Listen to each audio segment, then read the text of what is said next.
Hello and welcome back to Bits and Bobs. Today's video is all about the 1951 crown, also known as the Festival of Britain crown, as we see here. Firstly, in this video I'll talk about the design of the coin on both sides and then move on to the facts and figures.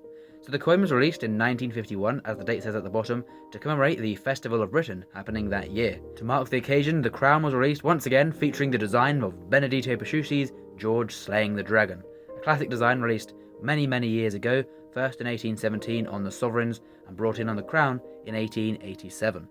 The design features George on the horseback with his Roman helmet, his cape, and his sword by his side, with the dragon underfoot of the horse ready to be defeated. And the letters BP can be seen at the bottom under the dragon to mark the initials of the designer who designed the coin. And on the rim of the coin is beading or teeth, so the coin can't be clipped. On the obverse of the coin we see the portrait of King George VI, the usual portrait used on all his coins by Humphrey Paget, and the letters or the initials HP can be seen underneath the back of the king's neck. At the bottom of the coin we see the denomination 5 shillings, as that's what a crown was, 5 shillings back in the day. And the legend at the top is in abbreviated Latin, reading Georgivus VI DG BR Omn Rex FD, and translates to George VI, by the grace of God, King of all the Britons, Defender of the Faith, with no indimp as he was no longer Emperor of India by 1951, and in fact this was the last full year of his reign. We now move on to the facts and figures of the 1951 crown. The coin was minted at the Tower Hill Mint, the London residence of the Royal Mint between 1810 and 1975. The coin was composed of cupro-nickel, an alloy composed of 75% copper and 25% nickel, meaning the coin had no silver content as the silver had been removed from coins in 1947 as they all became cupro-nickel for these circulation-style coins.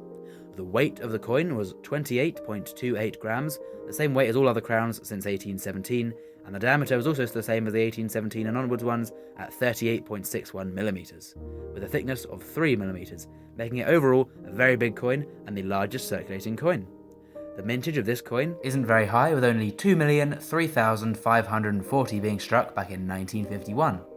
The crown, by the way, is worth 60 pence, which is 5 shillings or 1/4 of a pound. So that's how the coin would have fit back into the pre-decimal money system. And back in the day, in 1951, one crown was equal to around £10.50 today, and so it's sort of the early 50s equivalent of having a £10 note today. Back then you'd have a crown. Now speaking of money today, this coin is still legal tender and can be spent today in shops at 25p, 1/4 of a pound. But what is the value of the coin for a collector? One that has been circulated and has seen some signs of wear and damage will sell for around £5, and one in uncirculated condition will sell for around £15. So it's not too valuable, but definitely more expensive than some of the other cupro-nickel crowns from around this time period released afterwards. A lovely coin, and please do comment down below if you have one in your collection.